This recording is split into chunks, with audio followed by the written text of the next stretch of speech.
Buonasera a tutti, grazie di essere venuti. Questa è una serata di approfondimento, una serata in cui cerchiamo di capire dove vanno le risorse che dovrebbero servire al sociale, alla salute, alla scuola, alle infrastrutture, al dissesto idrogeologico e così via.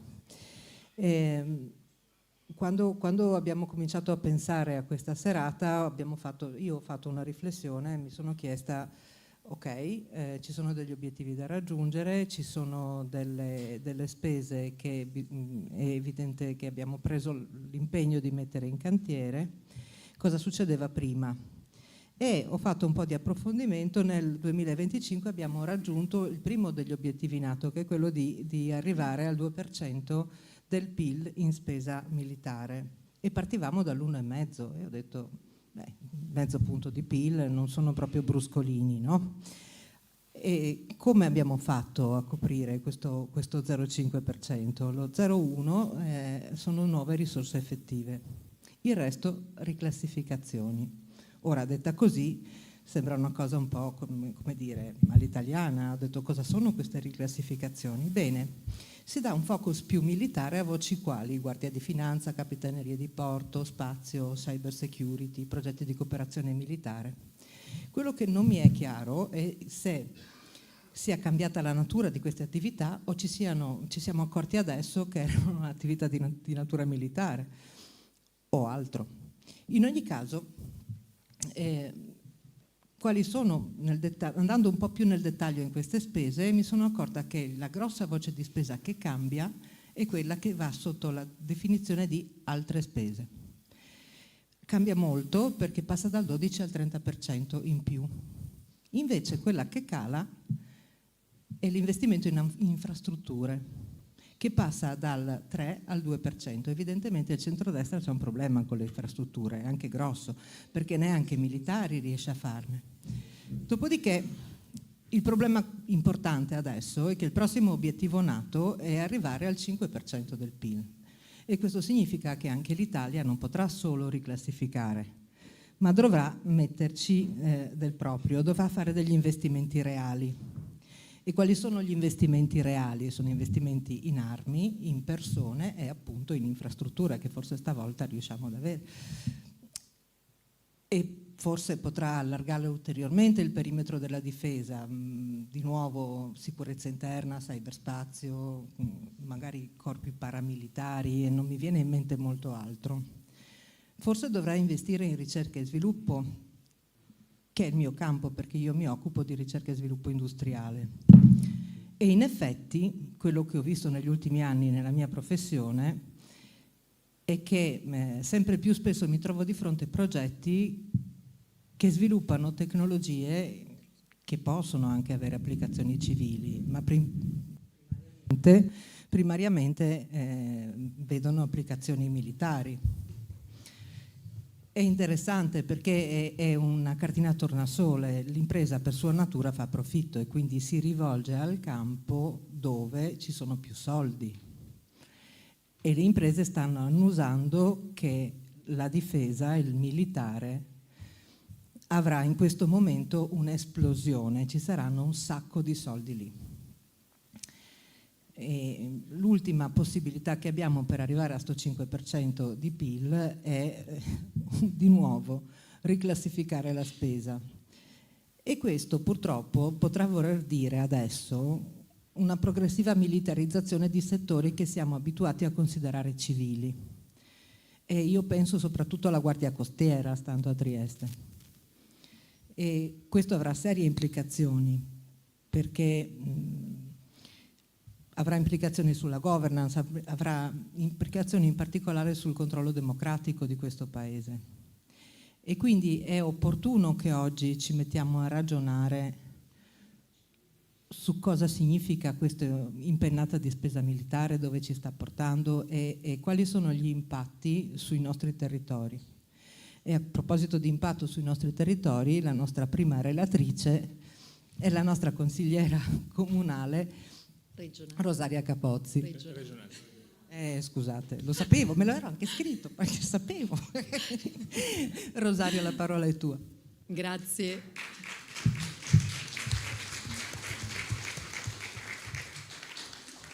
giusto una parentesi, avevo fatto ironia perché ho detto ma come Elena ti scrivi che ruolo rivesto?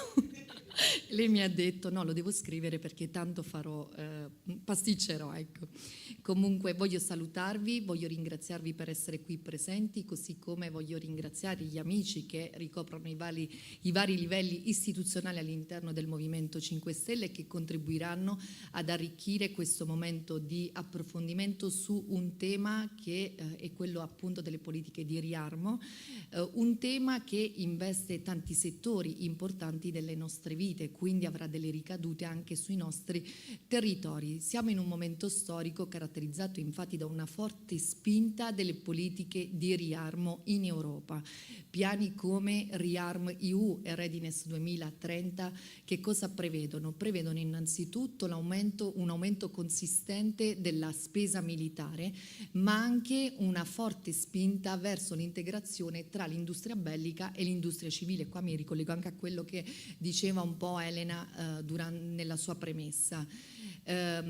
Quindi non stiamo parlando non stiamo facendo un approfondimento astratto, ma parliamo appunto di un problema che avrà delle ricadute serie sulle nostre comunità, sia dal punto di vista economico, sia dal punto di vista lavorativo, ma soprattutto dal punto di vista della sicurezza, ed è proprio il focus su cui voglio spingere quello che andrò a rappresentarvi anche rispetto al nostro territorio. Perché rispetto a questo, infatti, il nostro territorio appare come un territorio sensibile. E proprio per rendervi evidente questo aspetto, voglio partire dalla sua specialità, perché la nostra specialità si fonda, oltre che per la tutela delle minoranze linguistiche, si fonda anche per altre ragioni, soprattutto geopolitiche, ovvero perché siamo una regione di confine, perché fu interessata da importanti conflitti bellici, perché per la questione di Trieste libera, che fu occupata dalla Jugoslavia, resa libera soltanto nel 1945. Quindi per tutte queste considerazioni ci fu riconosciuta la specialità, quindi non per un riconoscimento tecnico oppure per un cavillo particolare, ma perché il nostro appariva come un territorio fortemente penalizzato. Quindi vennero previste queste misure appunto di compensazione dal punto di vista economico e dal punto di vista sociale. Ora questa situazione è rimasta pressoché invariata, anzi fortunatamente tutte quelle dinamiche di guerra si sono assopite, tant'è che ormai sono anni che la nostra regione si comporta come una normale regione europea dove intesse rapporti cordiali, ecco, con i vicini confinanti, dove si sviluppano sempre di più rapporti trasfrontalieri. Un esempio può essere Go25, proprio che è stato l'esempio lampante di questa collaborazione trasfrontaliera e che ha visto Nuova Gorica e Gorizia essere le capitali europee della cultura per il 2025. Ora però lo scenario cambia e quindi anche la nostra regione riacquista il ruolo di snodo fondamentale all'interno del contesto europeo. Dico questo perché nella nostra regione c'è la base militare di Aviano, c'è l'oleodotto transalpino che rifornisce gran parte della Germania. Dico questo perché abbiamo delle infrastrutture importanti come il porto di Trieste, abbiamo il corridoio ferroviario e stradale che ci collega con l'Europa orientale. Quindi, e a questo si aggiunge un'ulteriore considerazione, neanche palesata in maniera abbastanza evidente anche da Confindustria Alto Adriatico, ovvero di spingere anche le nostre infrastrutture civili e industriali verso il cosiddetto uso duale, quindi anche un uso bellico. E quindi esempi ne abbiamo, come ad esempio la Fincantieri di Monfalcone o ancora il porto di Trieste. E quindi vedere anche queste realtà potenzialmente destinatarie di quelli che sono i fondi del riarmo in Europa. Ora la valutazione che ho fatto, ecco, rispetto a questo è che se da una parte è vero che questo comporterà anche delle maggiori risorse per il nostro territorio, perché aumenta anche quello che è il PIL della nostra regione, è anche vero però che ci esporrà a dei nuovi rischi. Immaginate a delle tensioni internazionali, quindi all'esposizione rispetto a questi siti sensibili nella nostra regione.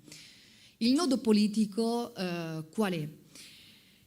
A mio avviso, quello che è mancato in tutto questo è una mancata comunicazione su quelle che sono le conseguenze per il nostro territorio e per i nostri cittadini, sia in tema di sicurezza, sia in tema di quelle che sono le conseguenze che poi vengono rappresentate sia economiche, sia sul lavoro e su tanto altro.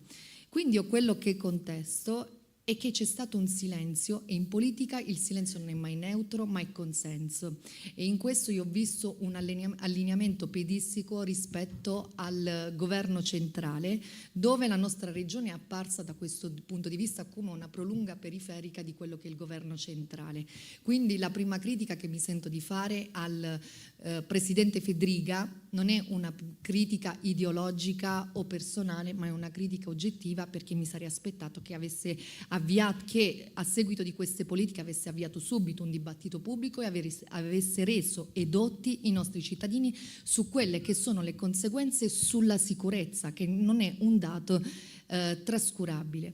Ma rispetto a questo io devo dire che, come tutti saprete, il presidente Fedriga è esponente di una forza politica, ovvero la Lega, che non è proprio la più lineare dal punto di vista delle posizioni anche rispetto a questo tema. Si può dire che un giorno dice una cosa, un altro giorno ne fa un'altra, ma anche chi mi affianco sa benissimo che la Lega si dice contraria alla guerra e poi invece approva tutti i decreti che prevedono l'invio di armi, ad esempio in Ucraina.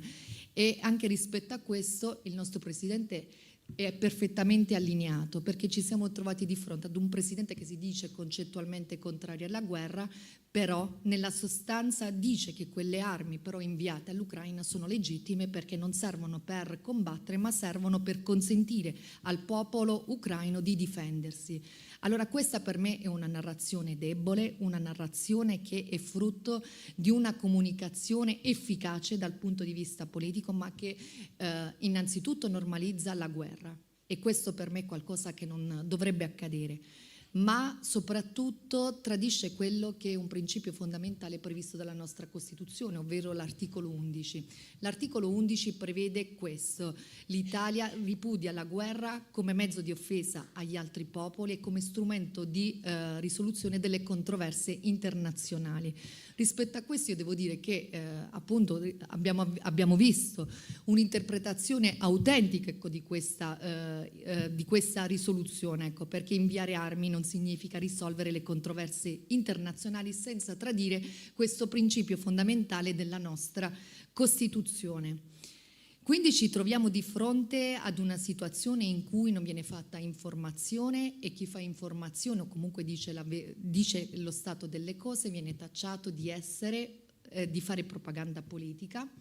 Io ritengo invece che i cittadini abbiano bisogno appunto che si faccia informazione, non abbiamo bisogno di una forza politica che è silente rispetto a temi fondamentali che ci investono, non abbiamo bisogno di forze politiche che ci rappresentano, che siano bellicose, ecco perché siamo in un periodo storico abbastanza strano in cui sembra che i rapporti si risolvano soltanto in maniera muscolare e non attraverso la diplomazia. Si preferisce sempre questa strada rispetto ad altre, e questo l'abbiamo visto anche durante tutta la questione di Gaza. Ma io anche rispetto a questo voglio fare una precisazione rispetto a quella che è stata la posizione, ecco, di questa governance regionale, perché c'è stato un silenzio perfettamente allineato al governo nazionale, per poi invece arrivare a dire in maniera quasi paradossale che Israele è uno Stato democratico che si sta difendendo, quando quella difesa, secondo qualcuno più autorevole di me, è stata definita genocidio, ecco.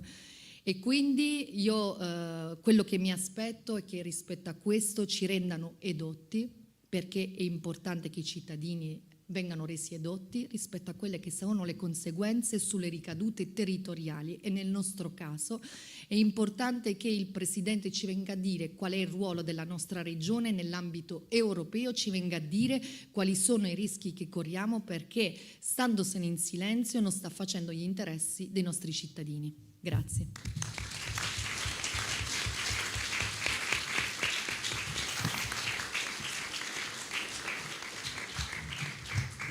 La seconda relatrice di questa sera è Alessandra Richetti, che a questo punto devo dire che è consigliera regionale.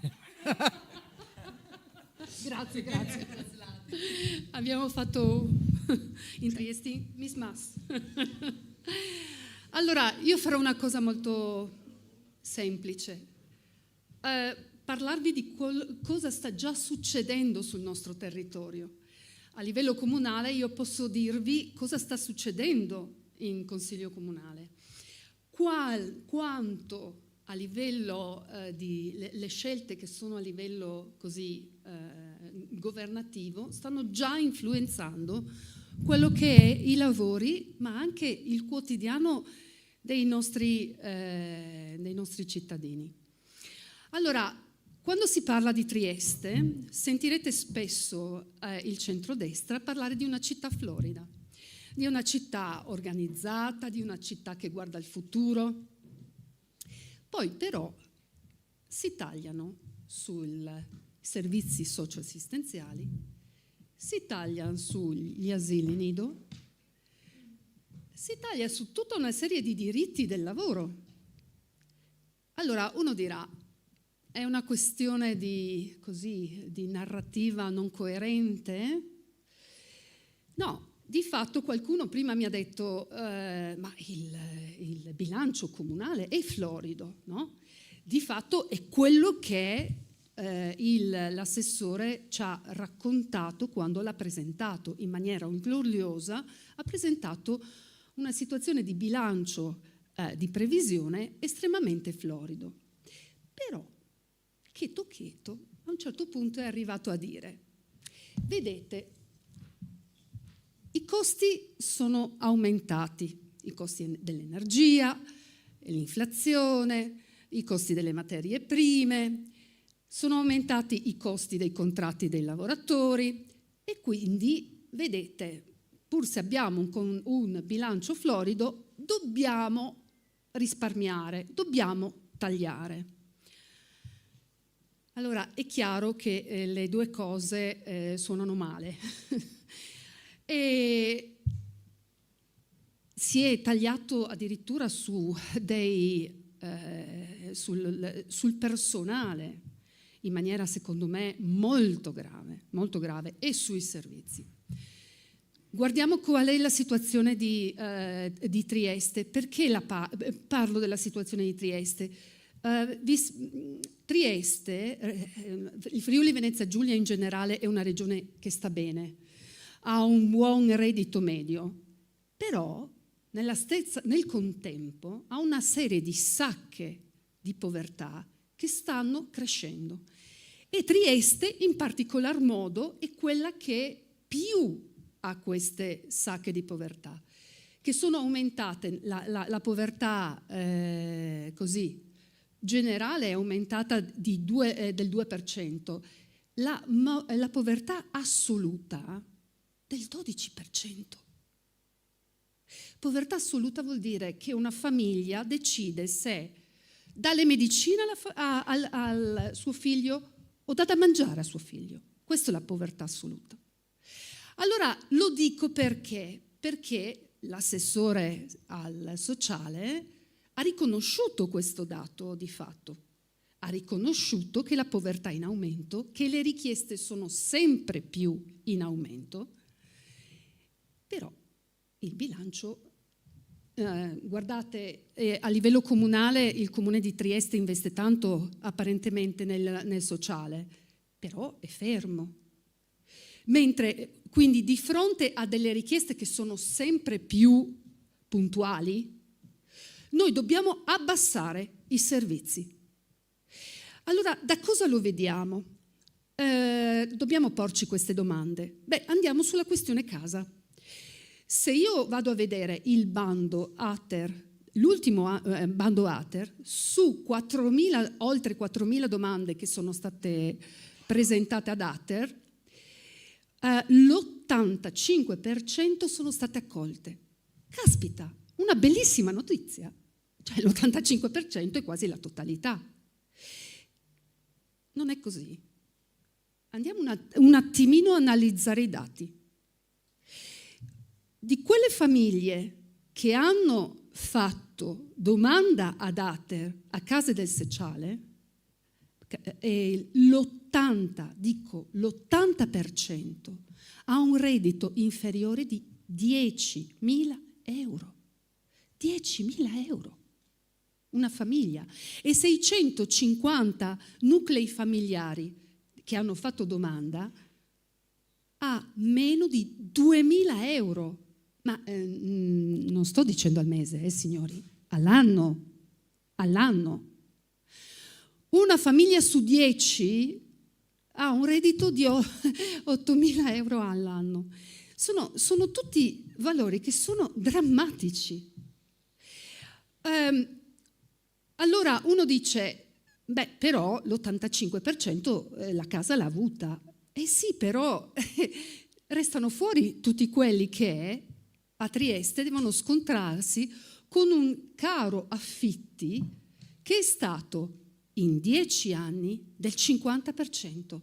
Quello che 10 anni fa costava i 7 euro al metro quadro, adesso ne costa 11. Quindi, benissimo per quelle famiglie che sono riuscite a rientrare, ma quelle che hanno un reddito, che quindi non rientrano, non sono sufficientemente povere, mettiamola così, non sono sufficientemente povere, sappiamo che la crescita degli stipendi è stato del 20% negli ultimi anni. Quindi io parlo adesso della crescita degli stipendi degli statali, quindi anche una crescita anche buona. Capite che il gap è notevole. Un aumento del 50%, l'aumento del mio stipendio è del 20%. Allora, entro adesso a parlare di lavoro. Questa è la situazione drammatica. Poi c'è la situazione drammatica del lavoro. Il Comune di Trieste ha deciso che proprio perché ha riconosciuto che i fondi che arrivano dal governo non sono sufficienti. E lo ha detto lo stesso l'Associazione Nazionale dei Comuni Italiani, che ha detto ormai è strutturale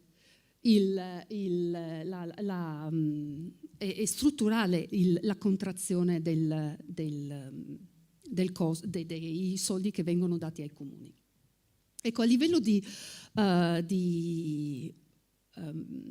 lavoro, quello che ha fatto il comune è dove ha potuto si va a bando. Il bando è un qualcosa di negativo? No, se viene governato. Peccato che non si vuole governare, perché dove abbiamo cercato di difendere la tutela dei lavori, per esempio nel caso degli asili nido, dove si è andati a decidere che le aperture potevano essere fatte invece che con l'assunzione delle persone che avevano già raggiunto le 1.000 ore che consentiva loro di essere stabilizzate. No, si va all'appalto. E quando abbiamo chiesto che venga tutelate il loro lavoro, ci ha detto, ci saranno delle premialità.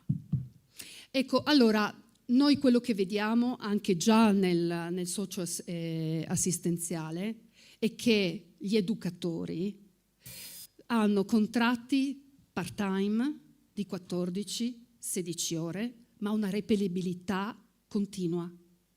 7 su 7, 24 su 24. Le paghe sono di 600-900 euro lordi. Ecco, queste sono cose inaccettabili. Cosa c'entra tutto questo con questo argomento?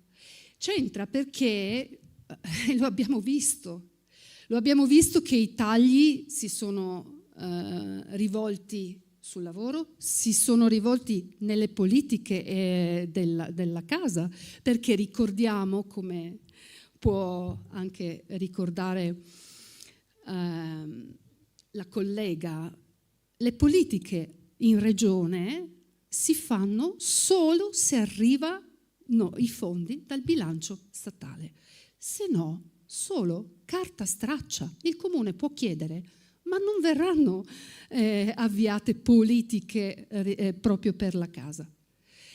Non entrerò poi nel fatto che il quotidiano la gente va a camminare per la strada perché il marciapiede non è più utilizzabile, o tutto quello che nel quotidiano la città continua a vivere. Ma se è vero che i tagli i comuni li subiscono, è anche vero, scusatemi una frecciatina, è anche vero che poi le scelte comunali di dove che si vanno a dare le priorità, quelle invece è una responsabilità assolutamente comunale. Allora, se è vero che tu comune mi stai dicendo non mi arrivano fondi sufficientemente disponibili per pagare, per avere educatrici di infanzia, tu comune non puoi investire i soldi in un'opera inutile come l'Ovovia.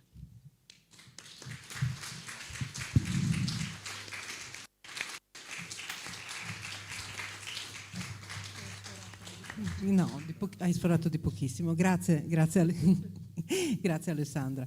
Il prossimo relatore viene da lontano, ma è stato qui l'altra settimana e lo ringrazio moltissimo, ed è Gaetano Pedulla, il nostro europarlamentare.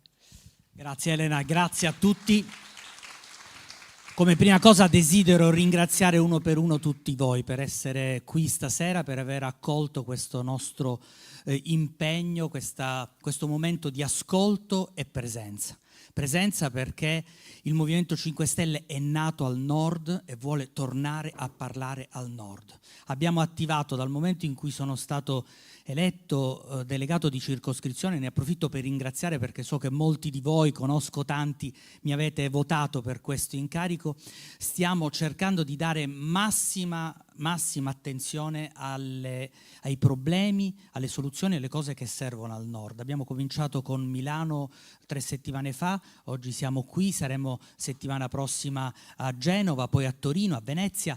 Il Movimento 5 Stelle guarda al nord con nuova forza e nuovo interesse, quindi ringrazio particolarmente il movimento, è qui rappresentato al massimo livello con Francesco Silvestri, con Stefano Patuanelli, con Riccardo Ricciardi, a prova provata che noi sul nord vogliamo avere un nuovo protagonismo, una nuova proposta anche politica. Ecco, io dicevo anche di ascolto, presenza e ascolto. Ascolto perché so perfettamente quant'è difficile essere 5 Stelle oggi, so quant'è difficile e quanto siete degli eroi, perché qui la narrativa dei banchi a rotelle, delle sciocchezze che continuano a raccontarci è quotidiana. Io sono sommerso da insulti sui social, ma immagino soltanto cosa accada con voi quando provate a fare un ragionamento un minimo coerente sulle cose che servono ai cittadini, non a lor signori. Quando fate un discorso minimamente coerente su come viene speso male il denaro pubblico, su come si sta impoverendo sempre di più, e abbiamo sentito dalla consigliera comunale, dalla consigliera regionale, quali sono le politiche dissennate in un'area del paese ricca. Figuriamoci in aree del paese che lo sono molto meno. Dunque, essere 5 Stelle è faticoso, ma è necessario. È necessario perché stiamo affrontando un momento di apparente follia, di deriva bellicista, di spesa pubblica in direzioni che non riportano ai cittadini quello che ci serve. Quando abbiamo un governo nazionale o una commissione europea che butta miliardi o addirittura centinaia di miliardi, come nel caso del piano di riarmo europeo, negli armamenti, è chiaro che c'è una scelta politica. Ed è apparentemente una scelta politica di difendere gli interessi europei, gli interessi nazionali da un pericolo che non si capisce bene quale sia. Io i carri armati di Putin davanti a Lisbona, a Roma o a Bruxelles non li ho visti. In realtà è una scelta di mettere tantissimi soldi in tasca a precisi soggetti. All'industria delle armi, all'industria della finanza che sostiene quell'industria delle armi, a soggetti che si stanno arricchendo immensamente mentre tutti noi stiamo pagando un prezzo altissimo, a partire dal prezzo della bolletta elettrica. Ciascuno di voi sa perfettamente di cosa si tratta. Chi può e chi sta cercando di opporsi a questa deriva bellicista? I partiti, di governo vanno a braccetto con Meloni e von der Leyen, stanno al governo, li sostengono e quindi magari con qualche distinguo, con qualche foglia di fico, con qualche ipocrisia a livelli massimi, nel caso della Lega che vota contro le armi a Bruxelles e poi tutti i pacchetti di riarmo che vengono approvati a Roma nelle Camere, ma di forze che con coerenza, con determinazione, che fanno bordello nel Parlamento europeo perché questa storia si fermi, ce n'è una sola e si chiama Movimento 5 Stelle.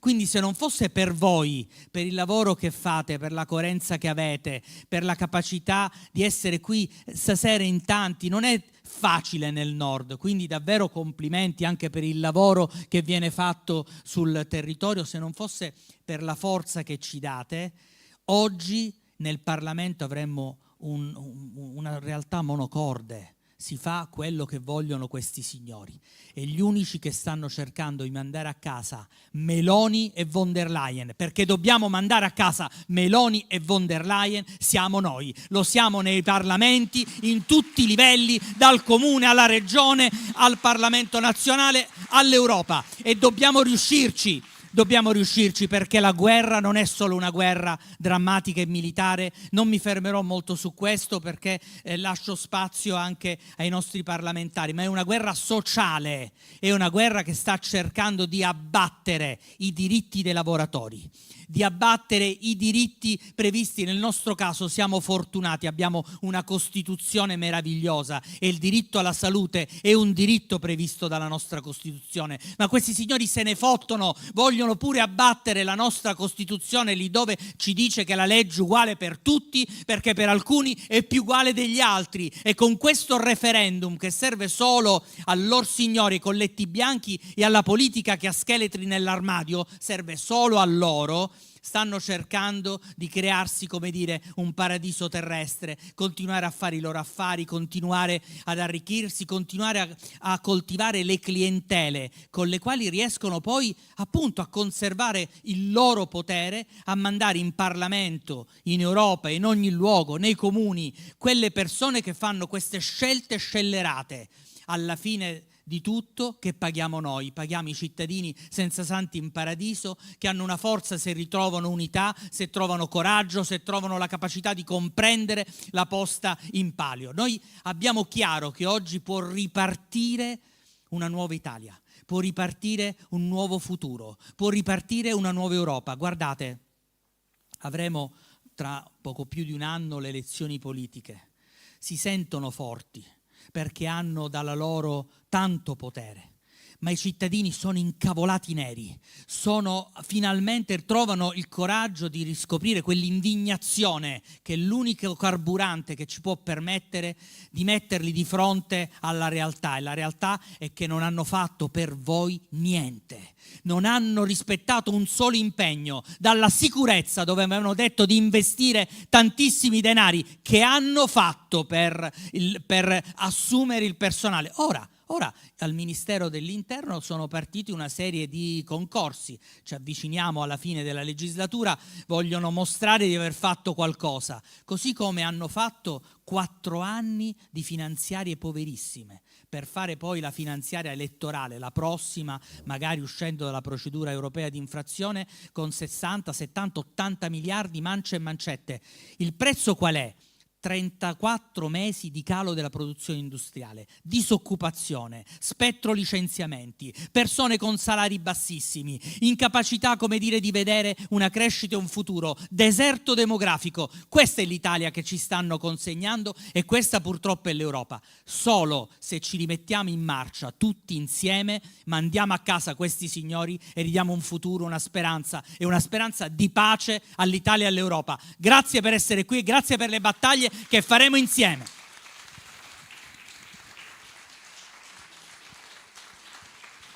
Grazie.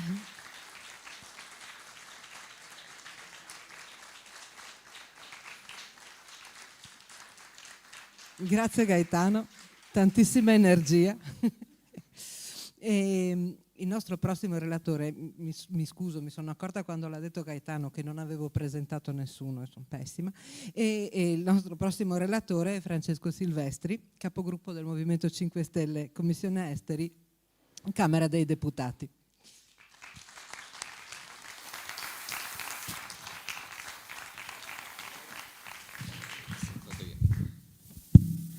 Grazie, sono veramente molto contento di essere qui perché è un'ulteriore occasione di riflessione fra noi e tra l'altro sono con non solo colleghi ma con amici, Gaetano, Riccardo, Stefano, queste sono le persone con cui senti di condividere non solo le battaglie ma proprio un percorso di vita e quindi mi onora molto essere in questa città con questi compagni di viaggio. Io credo che questa sia un buon momento per rispondere probabilmente a una domanda.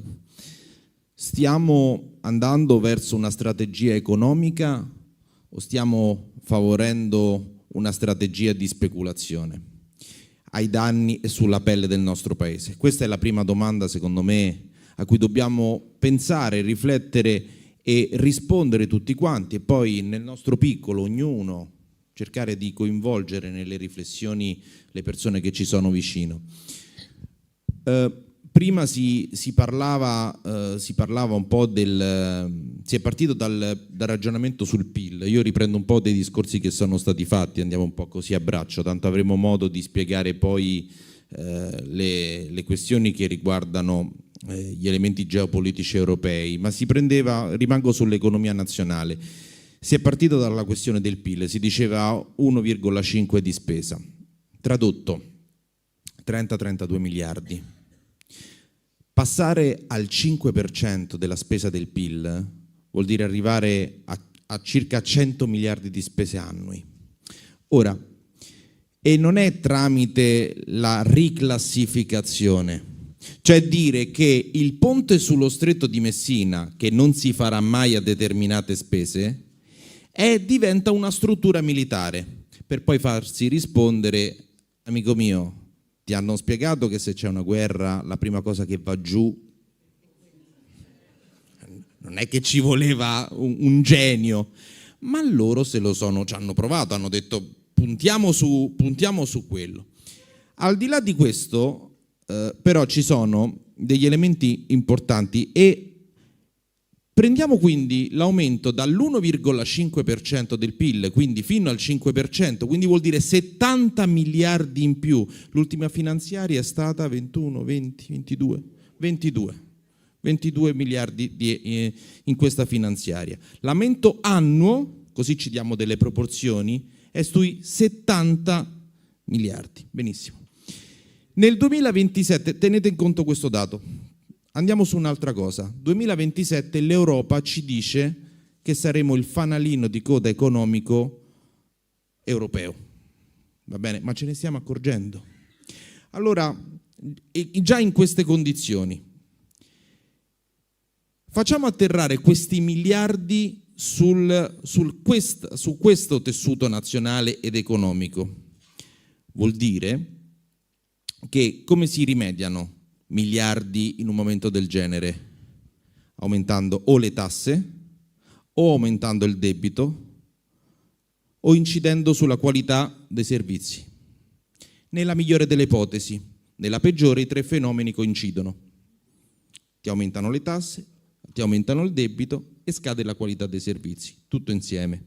e noi siamo dei maestri a fare questo.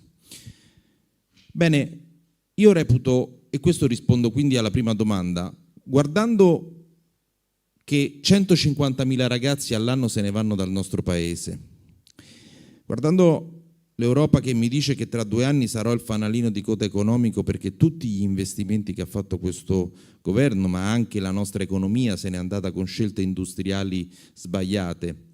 E a me dispiace vedere il silenzio costante di Confindustria quando vedevo nel governo Conte continue critiche, e oggi leggo il silenzio totale di chi dovrebbe denunciare continuamente quello che sta accadendo.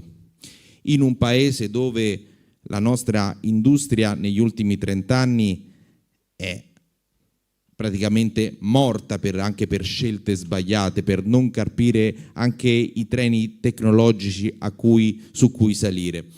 Allora, se guardo l'Europa, che cosa mi dice? Se guardo i miei ragazzi, i nostri figli, dove stanno andando, e guardo la programmazione economica in campo di spese della difesa che sta facendo questo governo, la risposta alla prima domanda è molto semplice.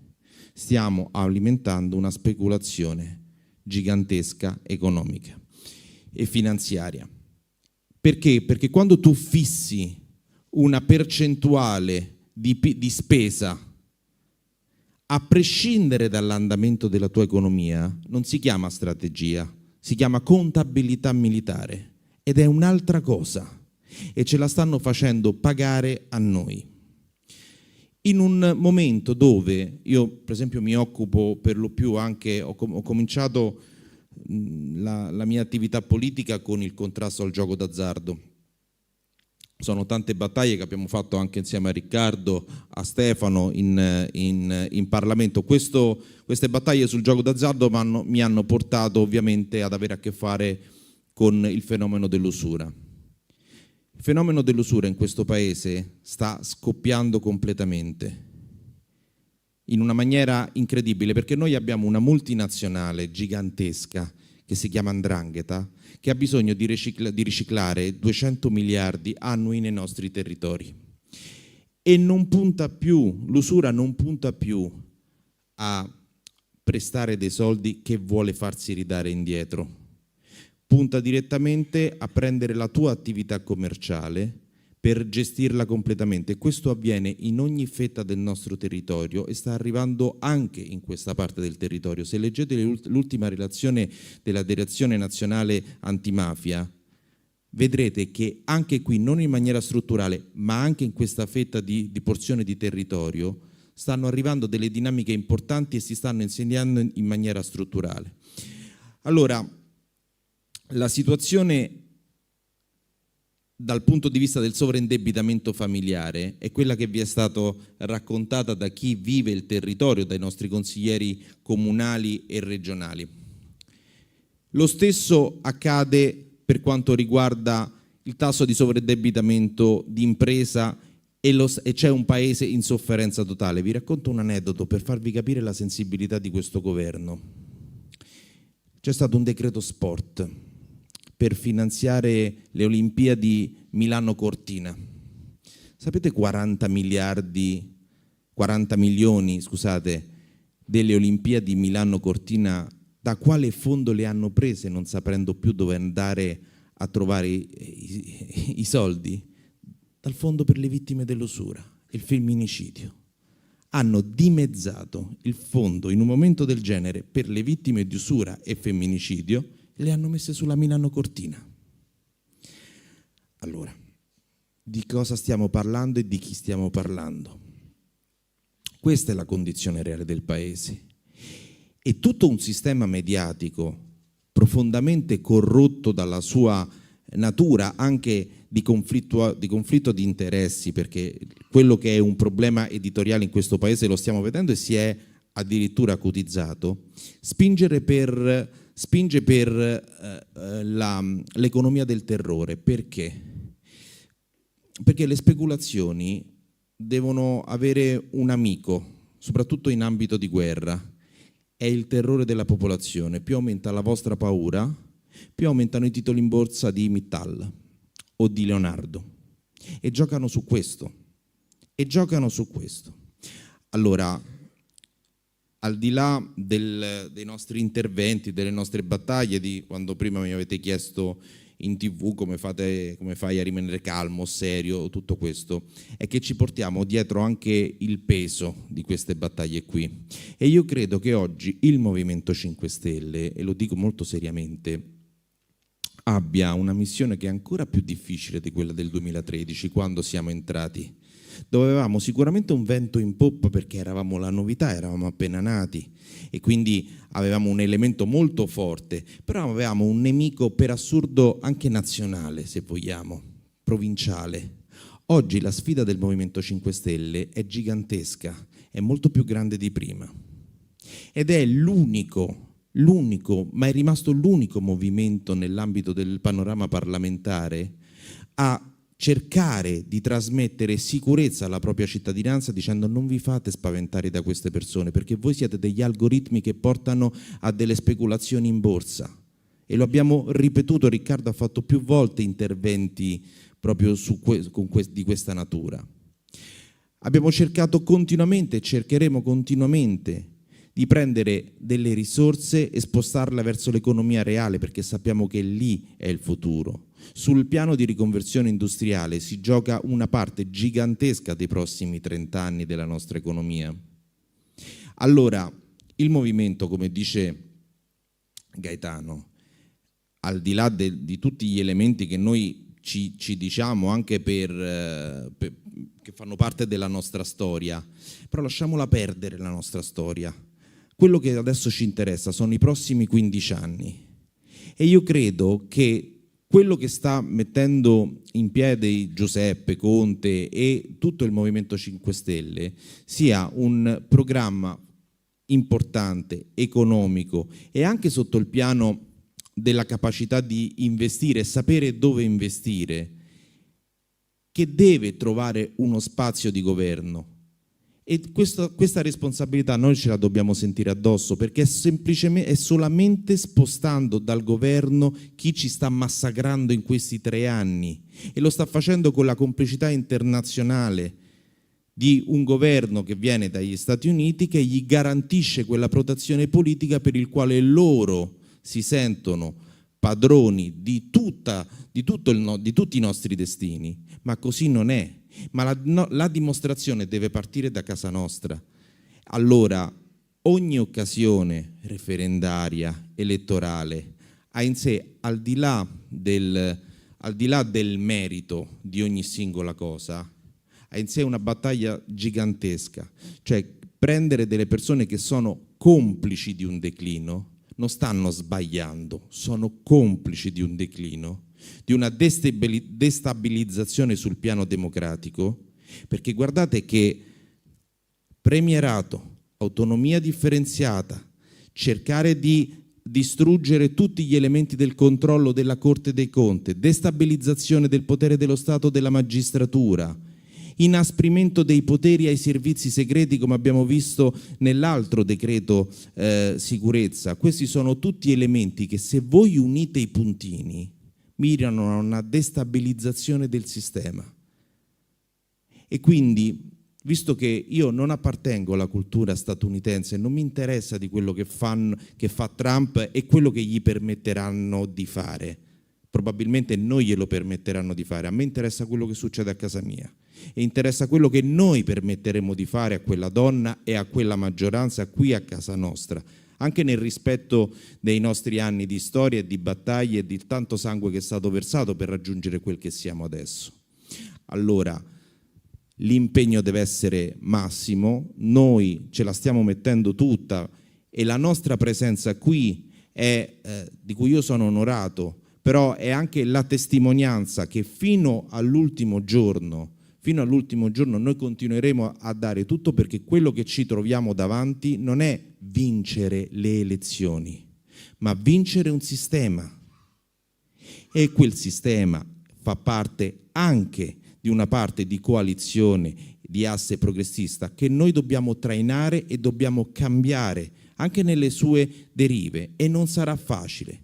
e lo faremo tramite questo simbolo, ed è molto molto importante, a prescindere dai colori del simbolo, dai segni del simbolo, che la percentuale di consenso che poi avremo a disposizione per fare questi cambiamenti sia il massimo possibile, perché a differenza del passato ci sono persone in carne ed ossa, uomini e donne, che sono pronti a dare tutto quello che hanno per portare il cambiamento che vi abbiamo raccontato e che vi racconteremo nel prossimo anno in Parlamento e nel prossimo governo, che spero sarà a trazione Movimento 5 Stelle. Grazie.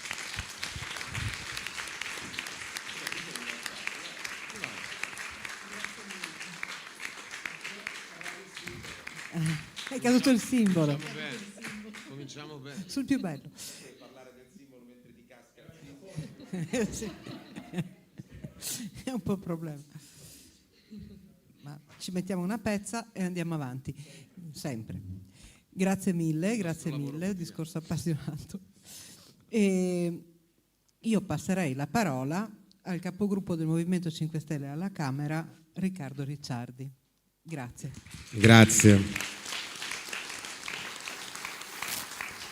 Grazie per l'accoglienza e grazie a Stefano che è il padrone di casa stasera e non ha fatto niente, però io insomma sento sempre parlare di Trieste e è la prima volta tra l'altro che vengo e grazie davvero per l'accoglienza.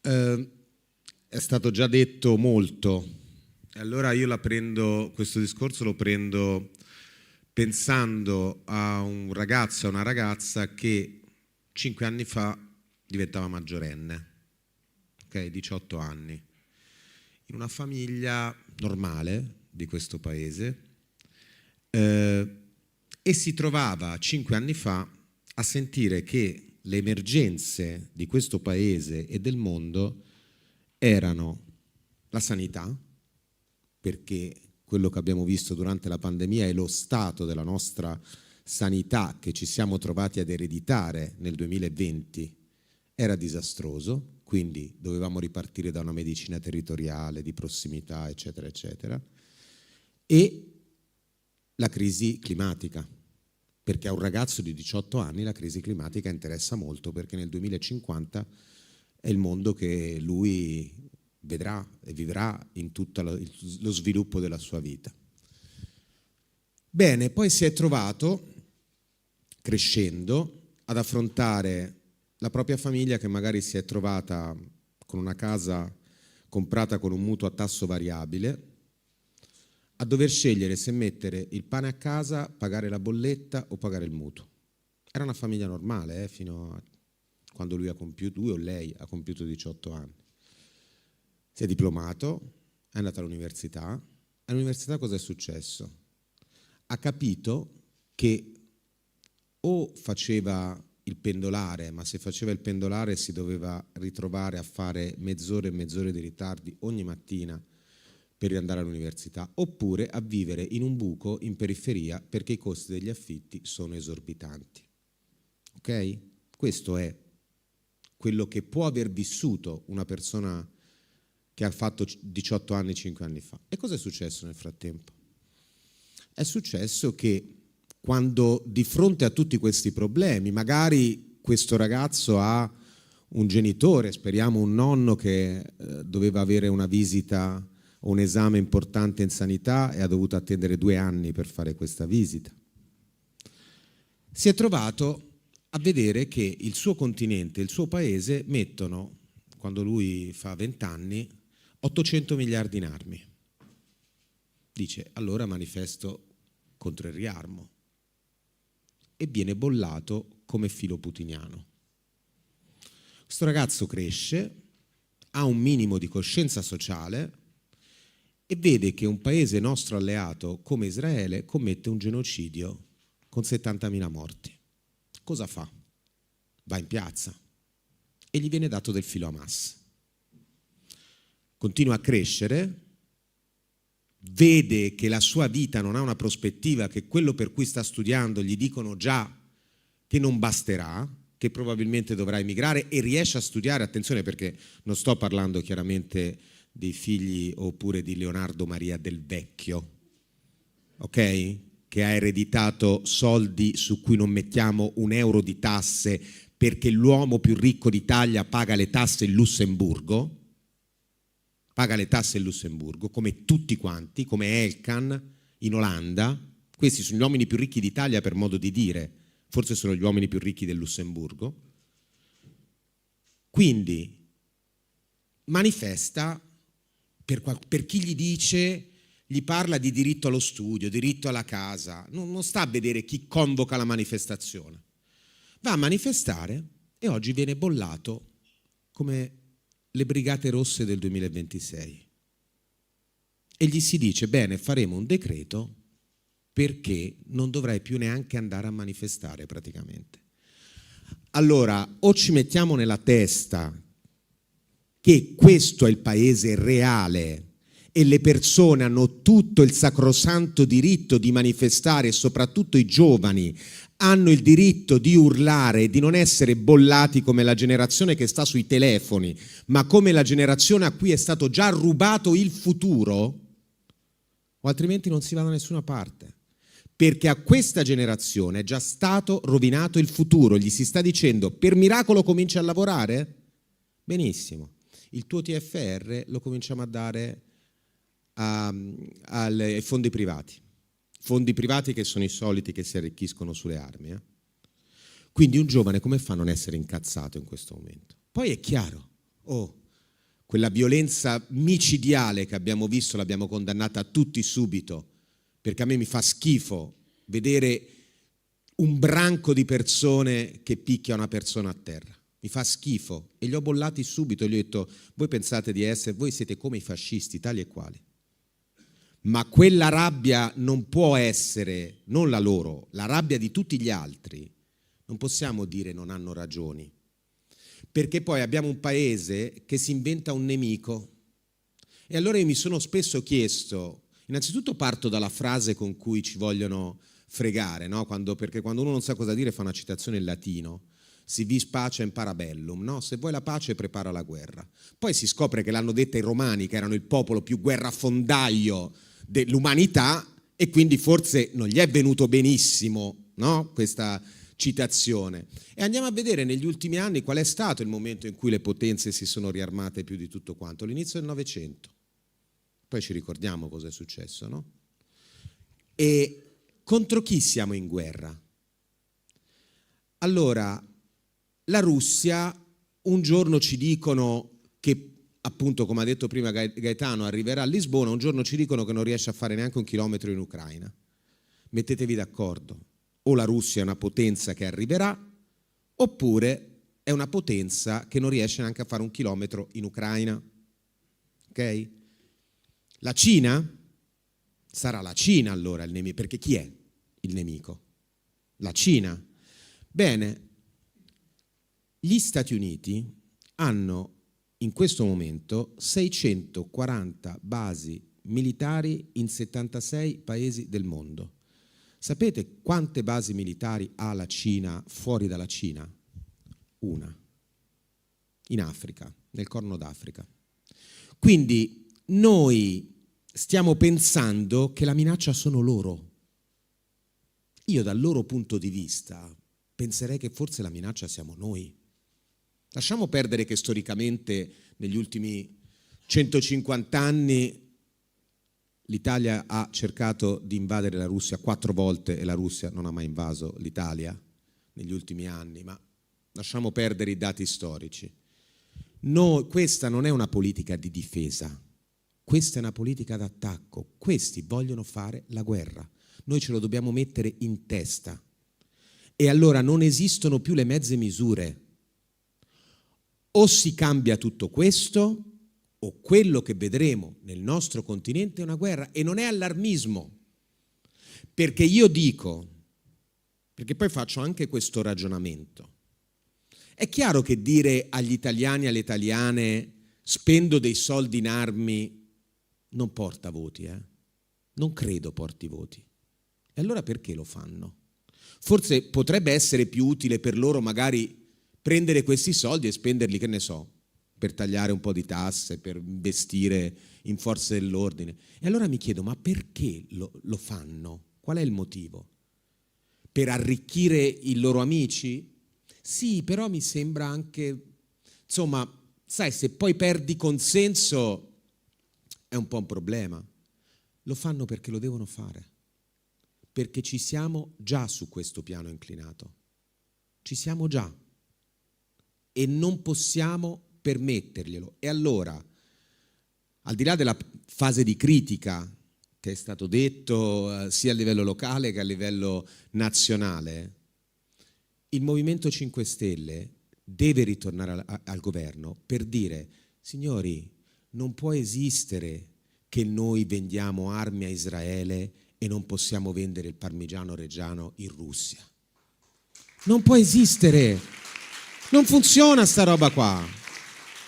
Non funziona che non posso vendere il prosecco in Cina e vietarmi, autolimitarmi un mercato di 1,5 miliardi, 1,7 miliardi di persone. Non esiste questa roba qua. Perché? Perché devo sottostare ai dazi di Trump, perché devo sottostare agli Stati Uniti, a cui dico: io sono alleato degli Stati Uniti, ma alleato non vuol dire che io piglio schiaffi e te prendi il resto, perché a me mi stai vendendo il gas liquido a un prezzo esorbitante e lo pagano le imprese. A me mi stai dicendo che devo spendere i soldi in armi, ma quelle armi dove le compro? Negli Stati Uniti. Mi stai dicendo che tutti i fondi privati che stanno investendo in armi e che mettono i soldi sulle pensioni del futuro sono la borsa di New York. E allora questo non è essere alleati, questo è essere sudditi. Sudditi. E allora l'Italia questo deve fare. E l'Italia, quando dicono non ci sono i soldi, se si vogliono investire nei prossimi 2 anni 23 miliardi di armi, vuol dire che i soldi ci sono. E allora quei soldi lì cominciamo a metterli nella scuola, che io non so quanto tempo è che non leggete in un giornale la parola scuola. Non si parla più di scuola, non esiste più la scuola. Perché? Perché la scuola è l'unico modo che le persone delle classi sociali più basse hanno di emanciparsi, perché un paese che non investe nella scuola sarà sempre il paese di John Elkann e di Leonardo Maria del Vecchio, che hanno avuto solamente il culo di nascere dove sono, perché il merito a nascere in quelle famiglie non esiste. Ma che merito è? Parlano di meritocrazia, ma che diavolo di merito è questo? Non è alcun merito. Allora noi dobbiamo fare questo, dobbiamo togliere i finanziamenti pubblici ai giornali, subito, toglierli immediatamente.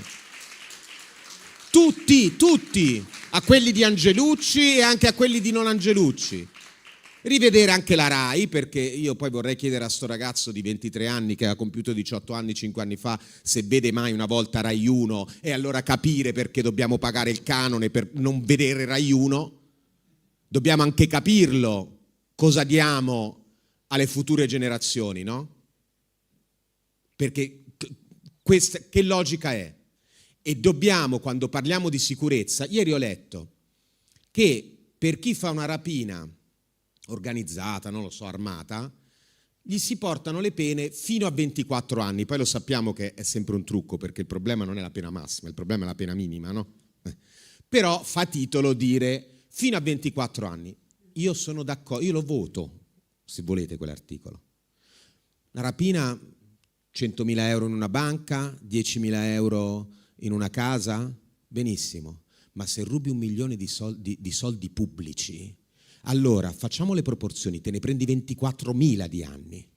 Te ne prendi 24.000 di anni, perché a me va bene dare 24 anni a chi fa la rapina, ma se rubi i soldi di tutti noi, coi quali io non posso fare poi le carceri, non posso assumere le forze di polizia, non posso fare le politiche sociali che servono in questo paese, allora li hai rubati a tutti quei soldi. E allora se lui si fa 1 anno, te ne fai 10, in proporzione. Benissimo, parliamo di giustizia, però il Movimento 5 Stelle, anche qui, noi possiamo entrare nel programma di quello che facciamo, essere e stare nel Movimento 5 Stelle e parlare del Movimento 5 Stelle significa fare delle scelte e noi le facciamo quotidianamente ogni giorno. E allora parliamo di criminalità? Si può scegliere se stare dalla parte di chi in commissione antimafia ha Gasparri e chi ha Scarpinato e Cafiero De Rao. Si può scegliere. Noi scegliamo questo, punto. Si può scegliere se andare in Europa, come ha fatto la Meloni, a mimetizzarsi, o se fare come Giuseppe Conte durante il Covid, che ha detto no signori, l'Italia è il primo paese, portiamo 209 miliardi. Si può scegliere. Allora, la politica è una scelta quotidiana che noi ci troviamo quotidianamente a fare. La prima scelta che tutti quanti insieme dobbiamo fare è quella del 22 di marzo. Noi dobbiamo dire no. No, non ci facciamo ingannare sul ma il sorteggio, ma qui, ma la magistratura. Noi dobbiamo dire no, perché questo no è un no a un governo che ci vuole portare in guerra e vuole tenere in mano i fili del potere, perché quando si è in guerra la democrazia è un problema, perché ci vogliono decisioni rapide, ci vogliono decisioni veloci, ci vuole autoritarismo, non ci vogliono questi orpelli che si chiamano separazioni di poteri. Ci vuole un governo agile, ci vuole un governo stretto, quindi è tutto un disegno. Quindi cominciamo a votare no e cominciamo a dare un bel avviso di sfratto alla Meloni, perché lei vuole parlare di chi occupa abusivamente le case, no? Pare che abbia fatto chissà cosa. Vedremo quanto continuerà a occupare Palazzo Chigi, perché noi ce lo riprenderemo e ci riprenderemo tutto, perché non vogliamo portare questo paese in guerra. Grazie.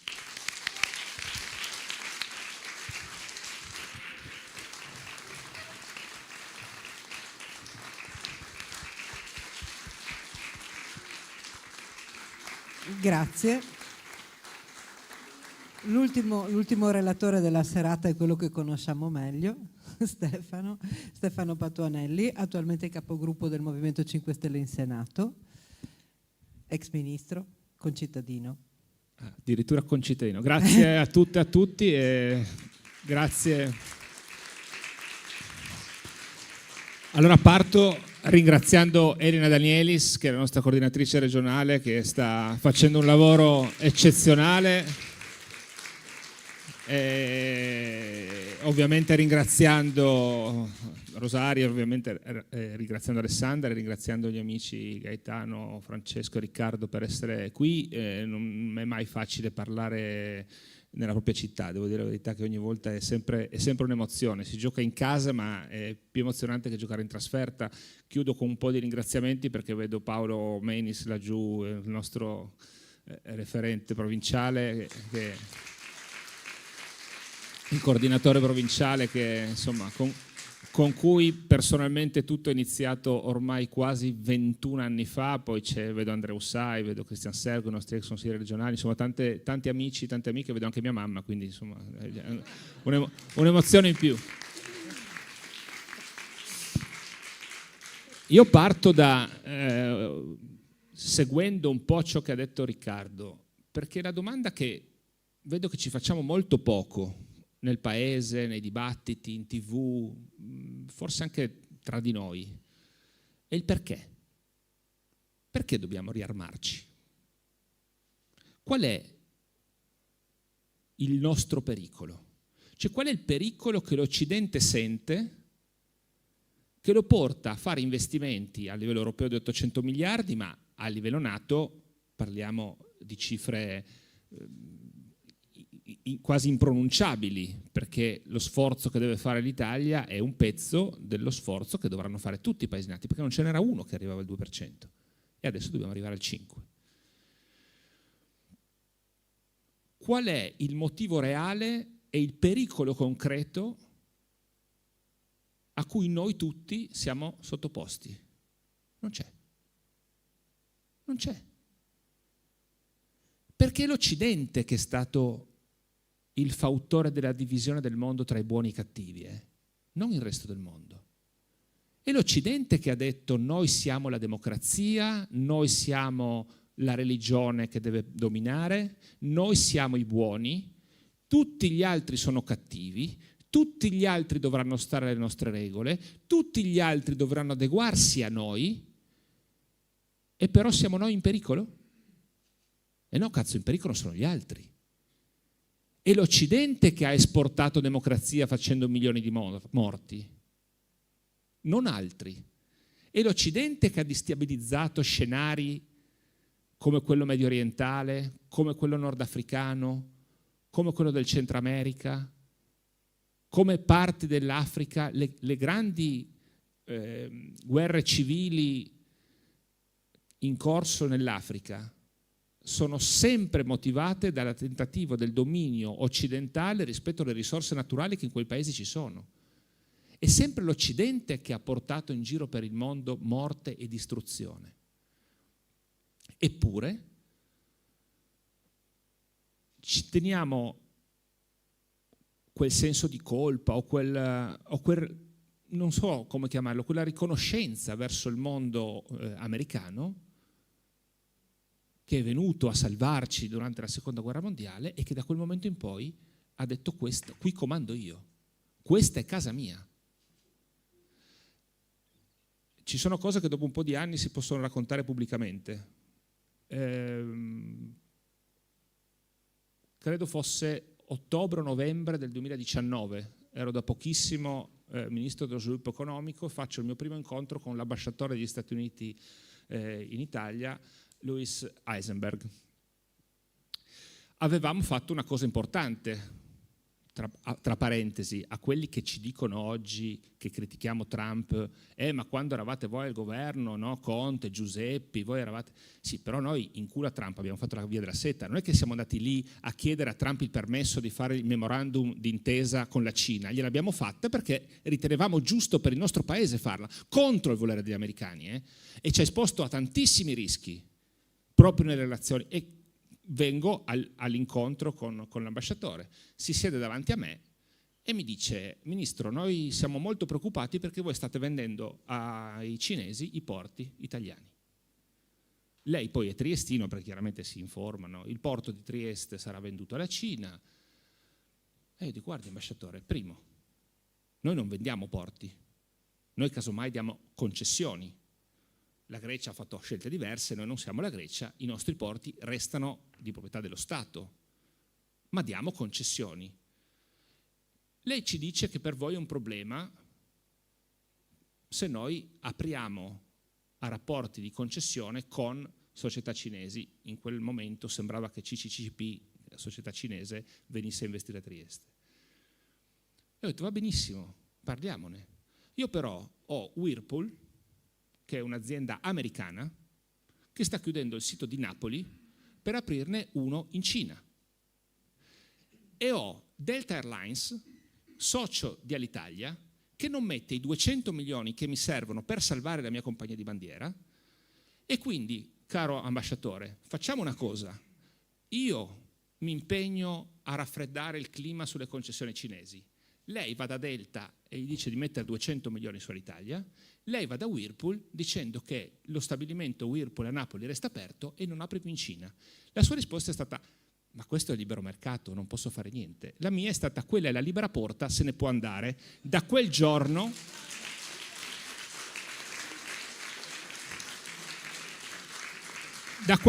mi vanto di essere l'unico parlamentare italiano che non riceve l'invito all'ambasciata americana del 4 luglio. Vi giuro, io dal 2019 non vengo invitato all'ambasciata americana. Che cosa porta però questo? Quale incidenza ha sulla nostra vita tutto questo? Perché poi tornerò a parlare di alcune questioni politiche. Mi fa ridere, Francesco diceva prima che hanno detto che ci sono delle spese che vengono riclassificate. Anche su questo noi non possiamo farci sempre prendere per il culo. Allora, se mi dici che ho un urgente bisogno di sicurezza e di fare investimenti sulla sicurezza e che devo spendere i soldi, devono essere soldi veri. Se mi dici devo fare spese per la sicurezza, investimenti in sicurezza, e io ti dico che però allora così porti via risorse per altro, mi dici no, ma è riclassificazione di spesa, vuol dire che non sto facendo investimenti in sicurezza, perché sto soltanto riclassificando una spesa, vuol dire che non sto facendo niente di nuovo. Ma chiusa questa parentesi, perché in realtà incide molto?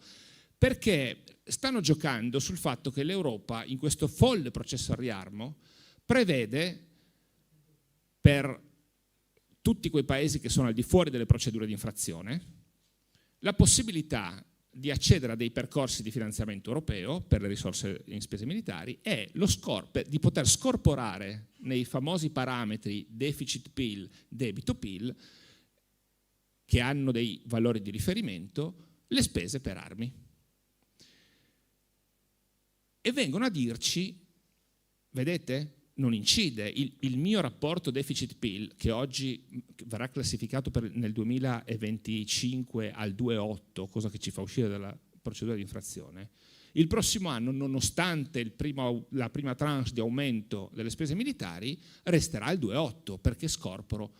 Ma non è col rapporto debito-PIL e deficit-PIL che si fanno le leggi di bilancio, si fa col fabbisogno netto, col saldo netto da finanziare. Quei soldi vanno trovati veramente e questo incide sulle politiche economiche poi del Paese. La prima settimana di gennaio, dopo aver votato la legge di bilancio, al rientro dalla pausa natalizia, al Senato c'è il question time. Al question time prevista la presenza del ministro Giorgetti. Ovviamente prepariamo la domanda, bene, adesso che hai fatto la legge di bilancio e abbiamo sostanzialmente contezza che usciremo dal rapporto dalla procedura di infrazione, come trovi le risorse? Hai intenzione di fare uno scostamento di bilancio, che è la misura che ti mostra che stai usando risorse, no? Fai lo scostamento di bilancio. Lui risponde con una supercazzola veramente incomprensibile e il giorno dopo poi sulla stampa tutti non si capisce che cosa risponde. Io nella replica gli dico: Ministro, onestamente io non ho capito la sua risposta, proprio non si è capita qual è l'intenzione del governo. Io ve lo leggo perché, ripeto, qua in certe occasioni si possono fare certe cose. Siamo in diretta mondiale. Sì, sì, va benissimo. Su YouTube, mi arriva, question time inizia alle 15. Io ero il primo, 3 minuti per me, 3 minuti per lui, 2 di replica, sono 11 minuti. 15 e 11 mi arriva il messaggio: se non si è capito ho centrato l'obiettivo. Ce l'ho.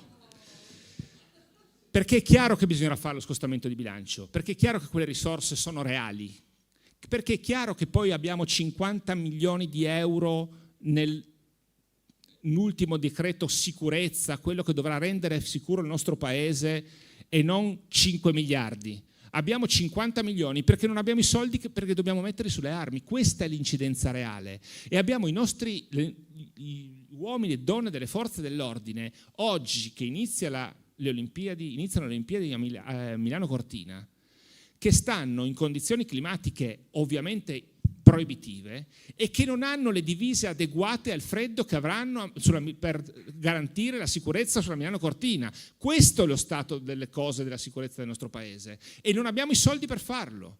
Non abbiamo i soldi per raggiungere l'obiettivo minimo del garantire il 100% della pianta organica. Mancano 23.000 persone, ma abbiamo speso 1 miliardo per tenere centinaia di agenti in Albania che non servono a un cazzo di niente. Di niente. Questa è la realtà del nostro paese, questa è la realtà di questo governo.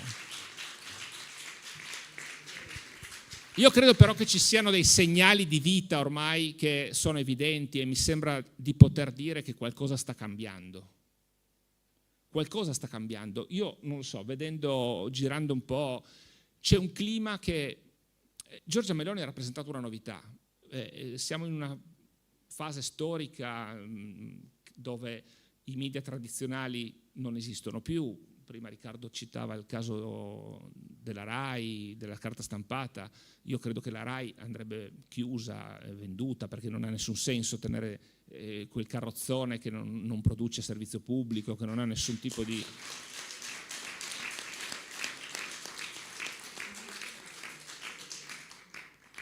Il consenso si forma in modi molto diversi, c'è una variabilità, un'aleatorietà del consenso. Giorgia Meloni rappresentava in qualche modo il nuovo, no? La novità, pur essendo da 76 anni in Parlamento, però sembrava fosse nuovo, cioè, è riuscita a far pensare di essere la novità. Non è la novità, ma è stata venduta in questo modo. però quell'onda di novità si sta esaurendo. Non guardate i sondaggi, ascoltate le persone per strada. Io vedo i suoi ex elettori di destra, quelli di destra magari della destra sociale, che non accettano ciò che sta facendo Giorgia Meloni, che è diventata una piccola Mario Draghi. Perché questo è diventata una piccola Mario Draghi. È bellissimo andare, mi è capitato ovviamente, ho fatto per 2 volte il ministro, devo andare in consessi internazionali, al Consiglio d'Europa, Lambrosetti a Cernobbio, a Davos. Quando vengono lì ti dicono te le pacche sulle spalle, bravo, hai tagliato le spese, hai abbassato il rapporto debito-PIL, non fai più debito, bravo, bravo. È bellissimo, no? Perché ti senti tra i grandi. E però noi invece abbiamo guardato il nostro paese.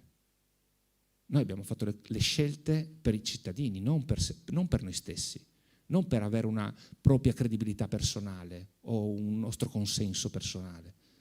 Noi abbiamo lavorato per cercare di risolvere alcuni dei problemi dei cittadini. La Meloni non sta facendo questo. La Meloni copre completamente. Ditemi, vi prego, ditemi una misura che caratterizzi il governo Meloni di questi 3 anni e 3 mesi di legislatura.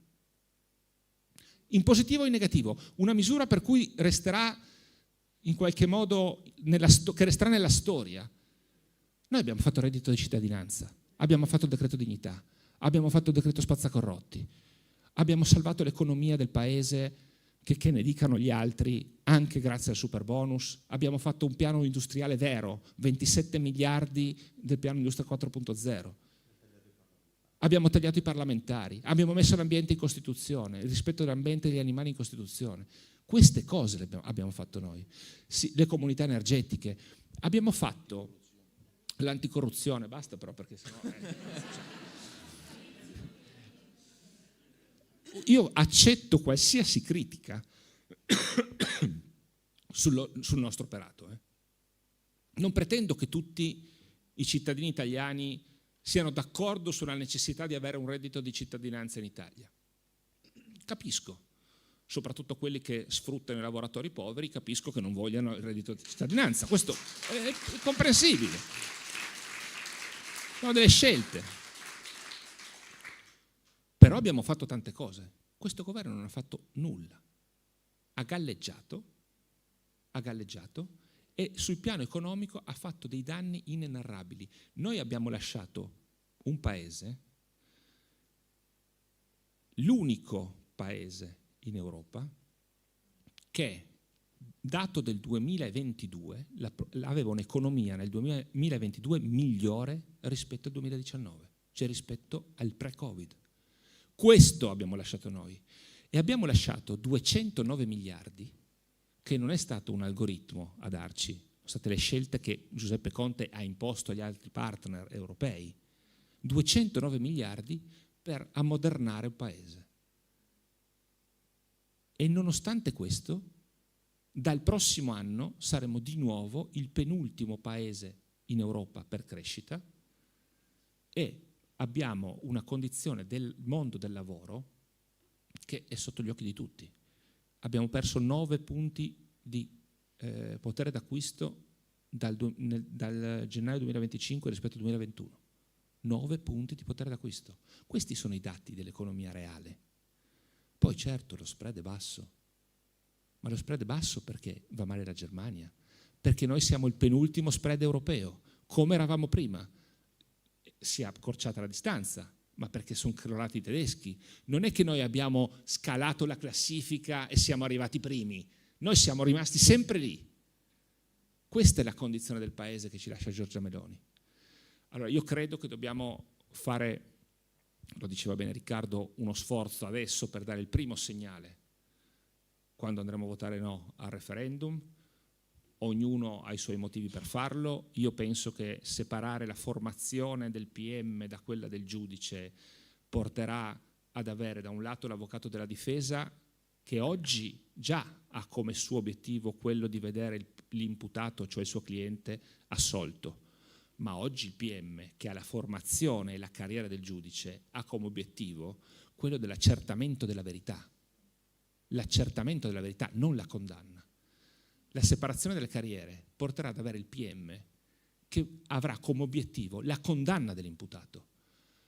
E però il PM è lo Stato, e se lo Stato ha come obiettivo la condanna dell'imputato è un bel casino, perché gli strumenti di polizia investigativa e giudiziaria che ha il PM, l'avvocato della difesa non ce li ha, e quindi non c'è un equo processo. Oggi il processo è equo perché il PM deve raccogliere le prove anche a difesa dell'imputato, non soltanto quelle a sfavore. E questa è la garanzia, tanto che tantissime volte il PM, dopo l'indagine, chiede l'archiviazione. È una cosa che capita normalmente nel processo, non succederà mai più. E il giudice, quando ci saranno processi mediatici, come ormai sono tutti, quelli soprattutto dei delitti più efferati, delle grandi corruzioni, il giudice andrà a mettersi contro il PM? E perché? Perché devo mettermi contro? Il popolo vuole che questo venga condannato per omicidio. Il PM mi chiede l'ergastolo, ma io chi sono per mettermi contro il paese? Questo è il primo effetto di questa schifosa riforma che stanno facendo, che non cambia le vostre vite, perché poi noi siamo impegnati per mesi a discutere della riforma costituzionale sulla separazione delle carriere, quando il Parlamento avrebbe bisogno di parlare di disaccoppiamento del costo dell'energia del gas da quello dell'energia elettrica, avrebbe bisogno di parlare di energie rinnovabili, avrebbe bisogno di parlare del tema delle persone che vanno in pensione sempre più tardi e con la pensione sempre più bassa. Di queste cose dovremmo parlare, noi invece parliamo della separazione delle carriere. Questo sarà il primo segnale che dobbiamo dare al governo. E l'altra cosa, lo dico perché credo sia importante, come forza politica noi stiamo tornando sul territorio, magari siamo mancati, io sono mancato da casa mia tanto spesso, purtroppo ho fatto una scelta di vivere prevalentemente a Roma, un po' una scelta, un po' un obbligo rispetto ovviamente agli incarichi e ai ruoli che ho avuti, ed è chiaro che il mio legame col territorio dal punto di vista della presenza è stato un po' più leggero di quanto avrei voluto, è un po' meno costante di quanto avrei voluto, ma ora ci siamo, dobbiamo ricominciare ad andare ai mercati, tra la gente, a convincere, a far capire quello che sta succedendo, perché purtroppo il sistema mediatico è totalmente in mano a Giorgia Meloni. E io credo però che quando sembra che tutto ti vada bene, che hai tutti dalla tua parte, che ti senti invincibile e pensi di avere pieni poteri, e poi succede come quello che è andato a dover bere il mojito a chiedere pieni poteri, e abbiamo visto che fine ha fatto. Credo che Giorgia Meloni farà la stessa fine. Grazie a tutti.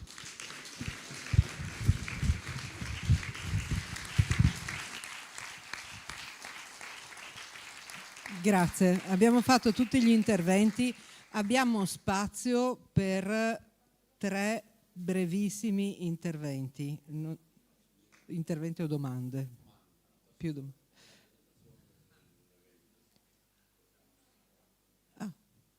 Va bene.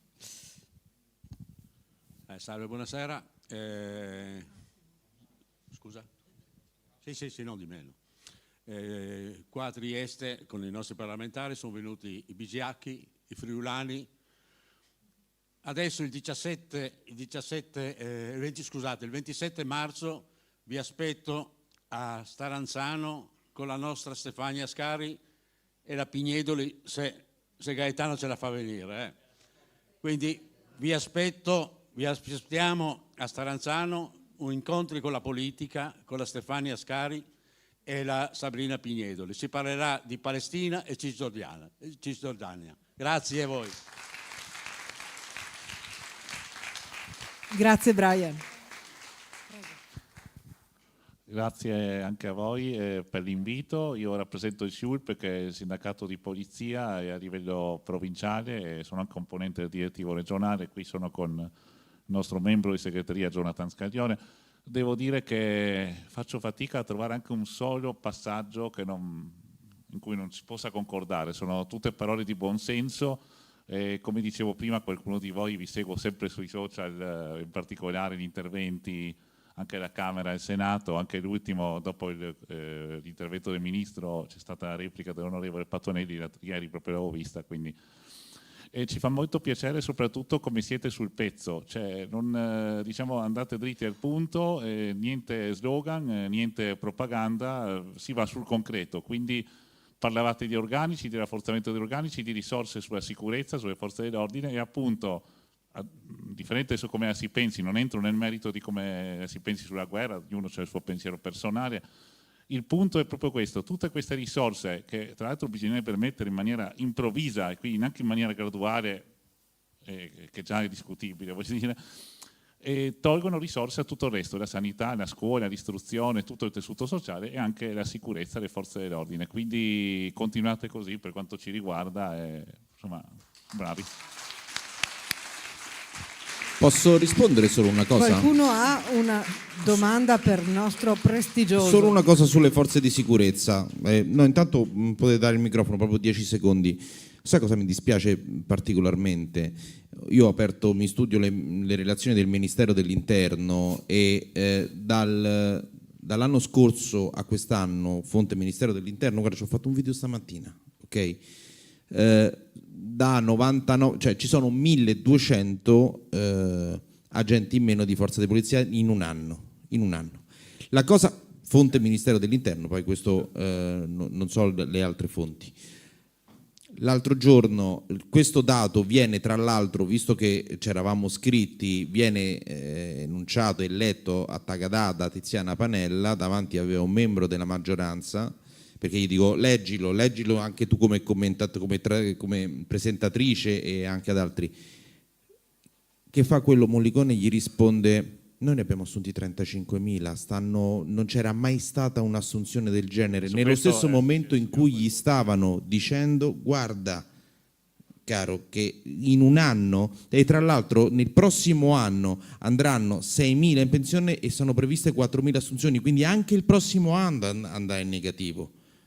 Questo mi dispiace, la propaganda totale. Quindi adesso che vi faranno tutta questa storia del decreto sicurezza, vi prego, non cadete in questi tranelli che sono puramente mediatici e comunicativi. Tenete sempre le esperienze delle persone a mente, e quella è la realtà del paese. Ecco, se posso solo... Grazie, sì. Ringrazio l'onorevole, assolutamente. Una cosa particolare, appunto, l'effetto delle quiescenze che derivano da scelte fatte anche 15-20 anni fa, il famoso blocco del turnover che vi ricorderete in epoca di tagli selvaggi lineari, che sono la cosa peggiore assoluta, fatti da tecnici che sono esaltati come grandi economisti, grandi esperti, e poi a tagliare sono bravi tutti, poi bisogna vedere, invece bisogna ottimizzare semmai. E volevo dire un punto, è vero che stanno facendo i concorsi, questo effettivamente loro utilizzano giustamente questa comunicazione, perché non dicono una bugia, lo dicevo prima anche a qualcuno tra l'altro, ecco, non è europarlamentare. Però il punto qual è? Mancano non solo i concorsi, mancano le scuole di formazione, perché anche quelle sono state chiuse nell'epoca dei tagli selvaggi lineari, quindi chiuse le scuole, quindi non abbiamo una capacità formativa, si crea un collo di bottiglia sostanzialmente e praticamente non è possibile immettere in ruolo in un anno più di 3.000 persone. Inoltre mancano istruttori, mancano mezzi e tutta una serie di altre cose di cui insomma facciamo comunicati sempre, penso che li vedete. Quindi è questo il punto, non bastano le assunzioni, bisogna anche creare le strutture per la formazione per immettere più personale, perché adesso siamo arrivati al punto che sulle nostre strade, e qui concludo, devo dire una cosa molto importante che riguarda Trieste tra l'altro, non abbiamo praticamente quasi più volanti sul territorio, possiamo dirlo senza fare allarmismo, ma è la verità, non prendiamo in giro i cittadini, ma c'è un punto da considerare. Nel frattempo, in quest'ultimo movimento, c'è stato un movimento, un'assegnazione recentissima, avrete seguito qualcuno a livello locale, ho avuto qualche dissing con un assessore, hanno fatto una mega assegnazione alla Polizia di Frontiera per i controlli ai confini, su cui noi ci siamo anche peraltro espressi negativamente fin dall'inizio. Hanno mandato circa 60 persone, che credetemi sono un numero enorme, esorbitante. La questura come agenti ha avuto un grande rinforzo di 0 agenti, 0. Questa è una cosa che secondo me dovrebbe uscire nel dibattito pubblico, perché non vengono messe le poche risorse che ci sono dove servono realmente.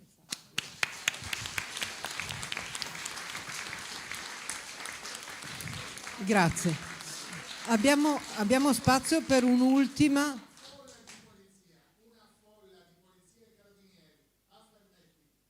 Sì, esatto. Sì, sono questi. C'è qualcuno vuole fare una domanda che è l'ultima? Grazie. No, velocissima. Mi sono chiesta, le forze di polizia che sono concentrate in questi giorni di Olimpiadi Milano-Cortina, c'è stato un forte richiamo di tutte le polizie, no? Mi chiedo, tutta quella polizia che sta a Milano-Cortina, dove è stata presa e quindi ha sguarnito evidentemente altre zone del paese, no? Credo almeno, non penso che siano tutta gente di Milano che ha fatto quello che... Quindi volevo sottolineare questo, grazie. Esattamente così. Grazie. Bene.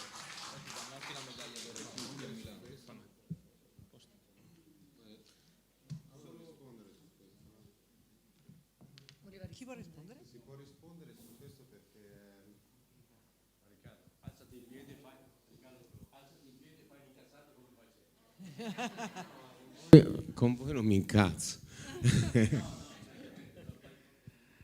Allora, sulle Olimpiadi... Salve.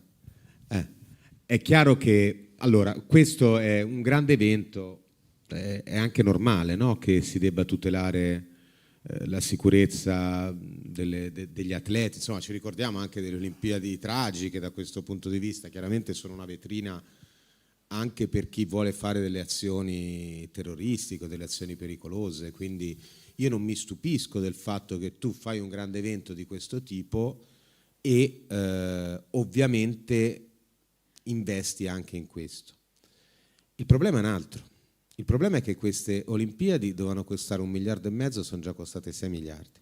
4 nostri e 2 di aziende che li riavranno quei soldi. Il problema, io ci ho fatto un video ieri su questo, Pietro Zantonini era un lavoratore di Brindisi che ha deciso di cercare un'offerta di lavoro e l'ha trovata nei cantieri di Cortina. Partito da Brindisi, l'hanno messo in una casa ad abitare con altri lavoratori vicino a 20 km da Cortina, quindi Rocco e i suoi fratelli, non so se lo ricordate, proprio quell'immigrazione lì interna anche, e si è trovato a fare, aveva un contratto da vigilante da 4 ore al giorno. Io ho incontrato la vedova di Pietro Zantonini qualche settimana fa e mi ha detto che da dicembre aveva lavorato 12 ore al giorno tutti i giorni. Tutti i giorni. Questa azienda aveva avuto un subappalto e lavorava a meno 15 gradi, era in un casottino di sorveglianza ai cantieri che c'erano, no? Meno 15 gradi a Cortina a gennaio, insomma, queste sono le temperature. In un casottino di 2 metri per 2 con una stufetta elettrica, l'azienda non gli aveva neanche fornito un abbigliamento, è morto d'infarto. Ovviamente l'autopsia non può legalmente dire che è morto di freddo, è morto di infarto, gli dicono poteva morire anche nel suo letto. Certo, questo la vedova non contesta questo, contesta il fatto che suo marito lavorasse a quelle condizioni. Allora io dico, ma se nel 2026 a me va benissimo che tu organizzi un grande evento, io sono contento che ci sia un grande evento in Italia, ma se quel grande evento deve portare dei lavoratori a lavorare in queste condizioni, e allora non è più un grande evento. Allora io vorrei un grande evento dove ci fosse da parte di una fondazione dei contratti chiari, al di là del salario minimo che non vogliono, però se io devo dare l'esempio come grande evento che si mette in mostra per il mondo, non solo con la cerimonia d'apertura che si sta svolgendo in questi minuti, ma anche con questo, anche con la dignità dei lavoratori. Io non voglio fare un grande evento dove un bambino di 11 anni viene lasciato a piedi, poi non c'è la colpevolizzazione del lavoratore, dell'autista, è tutta una cosa talmente drammatica sulla quale non voglio entrare. Io mi concentro sul fatto che questo bambino aveva un biglietto da 2,50 euro e il giorno dopo, da residente della provincia di Belluno, gli è andata a 10. Il caro affitti a Milano, che già è esorbitante, si è triplicato. E allora queste sono Olimpiadi, su cosa si fondano queste Olimpiadi? E non entro sul tema ambientale, sulle opere che saranno fatte, su quello che si dice sempre sulle Olimpiadi. Io pretendo che nel 2026 si facciano i grandi eventi con queste condizioni. Perché signori, oggi quando andiamo in Egitto andiamo a vedere le piramidi, che belle che sono le piramidi. E quanta gente c'è morta a costruire le piramidi? Pensiamo di aver fatto così tanti passi nell'evoluzione sociale, nell'evoluzione umana? In proporzione, noi stiamo vedendo una cerimonia d'apertura, intanto c'è una vedova a casa che piange perché suo marito è morto a meno 15 gradi a lavorare nei cantieri di Milano Cortina 2026.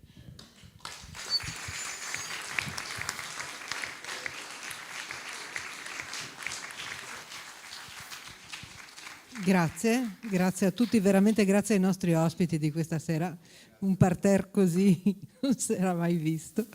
Grazie e grazie di essere venuti ad ascoltare e spero che la serata vi sia piaciuta.